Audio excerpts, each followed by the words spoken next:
Good morning and welcome back to Area 31.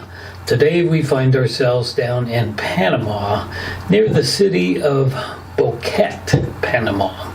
And we're going to be looking at the case of Kris Kremers and Lisanne Froon. I have a little trouble with that all of a sudden. So they were two young Dutch women, 21 and 22 years old, who came to Panama for more or less a vacation and to do some volunteering in some of the schools. But before they could start doing that, they decided to go on a hike. So the date is April 1st, 2014. So let's zoom down to Boquete. This is where they were staying at this time anyway. And the hike, this is Boquete here. They wanted to go on a hike to the summit of Baru volcano. I may not be pronouncing that right. So they had to take the El Planista trail, and that's going to be this right here that is marked. So let's zoom down. And this would in fact be the last place that the two girls were seen alive, apparently. So they had taken a taxi cab up here, and we can actually go down here on the street. This is the trailhead right here. So let's go down here on the street and have a look. This is the place where they were last seen. This is the beginning of the trailhead. They had a Canon camera with them, along with both of their cell phones. They had one backpack. They had a water bottle, apparently only one. They had their sunglasses, and that was really about it. They were pretty much dressed for beach wear. So this hike was supposed to be about 5 or 6 hours long, and they could have made it up there and back in that amount of time. But of course, they never came back. So what exactly happened to them? Absolutely nobody knows. There are more questions than answers in this situation, and I'm really intrigued by this story. I, of course, didn't know either one of these girls. I've never been to the Netherlands. I've never been to Panama. So anyway, I am just really intrigued, just wondering what in the world happened to these girls. So I was hoping to follow the hiking trail up. You see it's pretty pronounced here, and then it just kind of gets lost. But as we zoom out on Google Earth, we'll see. See, I don't know if this is the summit here. It looks like it could be, but that's not a 4 or 5 hour hike. That's like an hour hike, maybe. I don't know. Maybe I'm wrong there. I don't know. I would thought that they would be going way up into this area. But as you can see, the Google map is kind of messed up here. Where I would think the mountaintop would be, you can't really tell. It's, I don't know what this is all about. I believe they made it up into this area, but there's not going to be anything for us to see here. We got another volcano over here. This is the Baru volcano. So this is apparently where they were going, but why was the trailhead start way over here?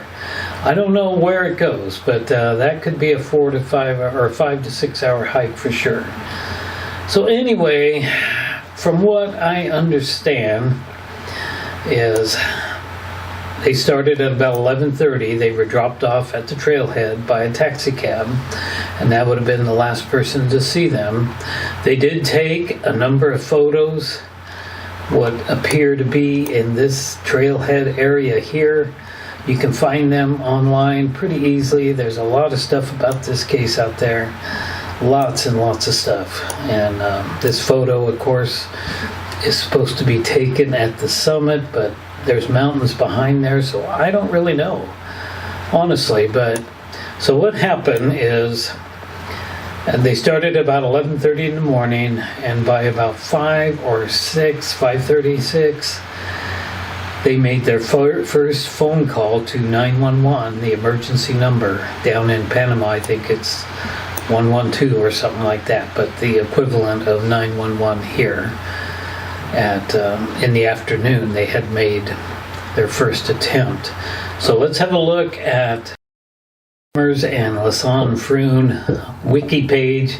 It gives some details about the phone calls they made. April 1st they made their first phone call, and then it'd be the next day when they made their second one. They didn't return. Nobody knew where they were at. They apparently were still up here in the jungle. They made numerous phone calls to 911, and then at some point that activity stopped, but they kept turning the phone on or off. But what happened? How come they couldn't get back down this trail? They were young women, 21 and 22 years old, and healthy. They should have been able to make it up there and back pretty easily, but they were certainly not prepared for overnighting in the Panama jungle. I don't know what the Panama jungle is like, but I know they must get some heavy torrential rains, and it must get cold up there during that rainstorm, and they were certainly not dressed for that. They had one bottle of water. They had basically just some snacks with them, but no jackets or coats or boots or tent or rain gear or anything like that, apparently. Activity became kind of sporadic, and finally on the 11th of April, the last of the phone activity happened. Apparently the batteries had went dead in both of their phones, and as you can see, many attempts were made to get into the phone later on in April, towards April 8th to the 11th, where somebody was not putting in a pin or putting in an incorrect pin. So was this one or both of the girls? Who knows? There's absolutely no way to know who was doing that. And then we come up to April 8th, between 1 a.m. and 4 a.m. More than 90 photos were taken in Lisanne's Canon camera, and they were all taken it appeared that it was nighttime. It looked like it might have been raining. From some of the photos, it looks like they could have been in the mouth of a cave or next to a river or something. It is really bizarre. Who knows who was taking those photos and what do they mean? And there's one photo taken of the back of Kris's head. People look at this photo and they see all kinds of things here, like injuries and blood and everything. I've looked at it numerous times and I don't really see any of that stuff, but I do see that her hair is very clean. And for being out in the jungle of Panama for a week, I don't think her hair would be quite that clean. So who knows what is going on here? To the Google map here. I wish we could see this area clearly, but I just have no idea if this trail went over here or over here or over there. It's really hard to tell. But 2 months later, the backpack, Lisanne's backpack, they only had one backpack. It was found way down in here. This is a river. This is the Alto Ramera area, and somewhere down in here, and it could all be all the way down here. I've seen some people have actually shown exactly where things are found along the river. The backpack was the first thing to be found around Alto Ramero by a woman. It was just sitting beside a creek in good condition.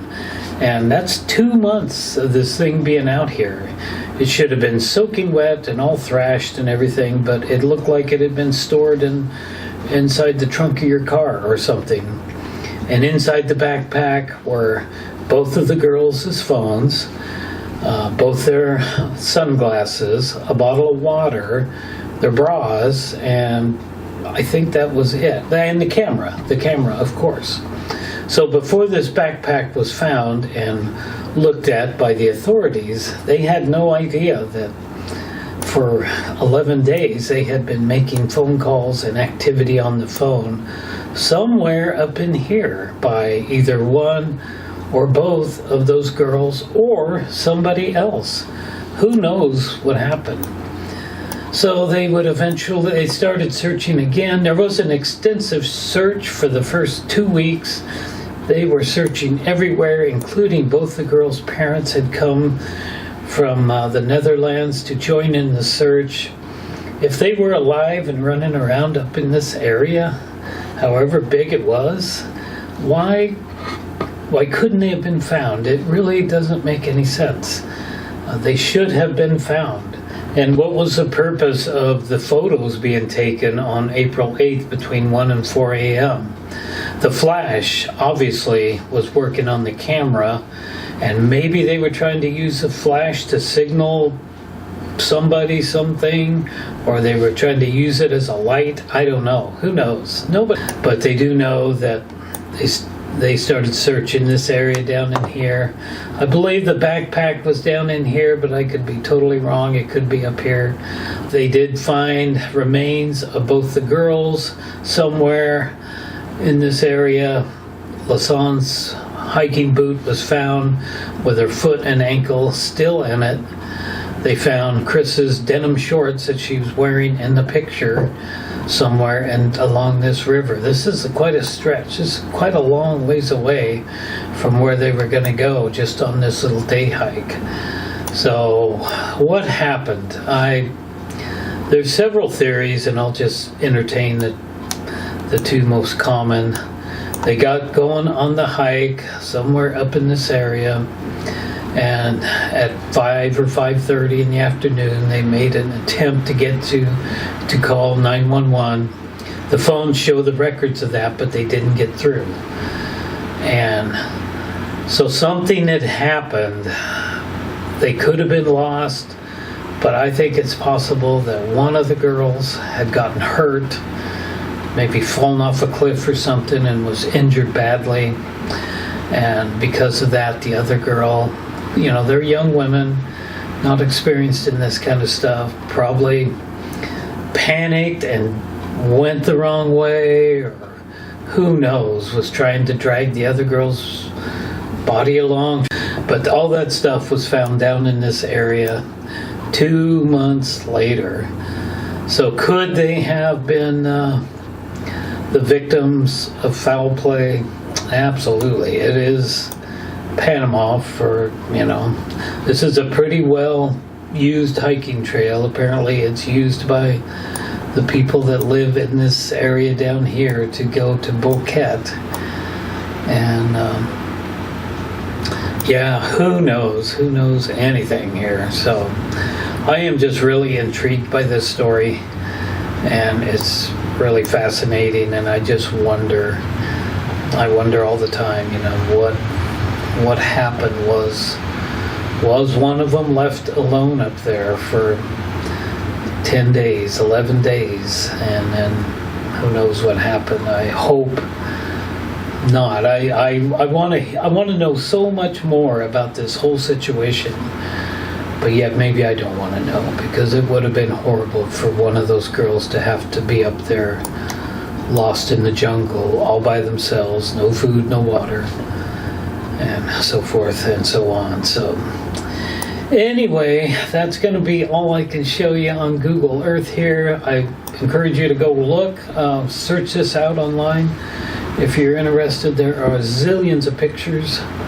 The pictures that they took in the beginning, and then on top of the mountain, and then there's a couple taken after they apparently started down the other side, some people say, and Kris has kind of a funny look on her face, and I admitted she does, but I don't think it was anything really bad, but who knows. So let's go get the Cessna out and take off from somewhere down here. Not going to take off from KMFR, because that would take me more than a whole day to fly down here. So we'll find an airport down here, hopefully in Boquete, take off from here, and I'm just really excited to see. We'll try to fly up this way and see what I'm going to see on the Microsoft Flight Simulator 2020.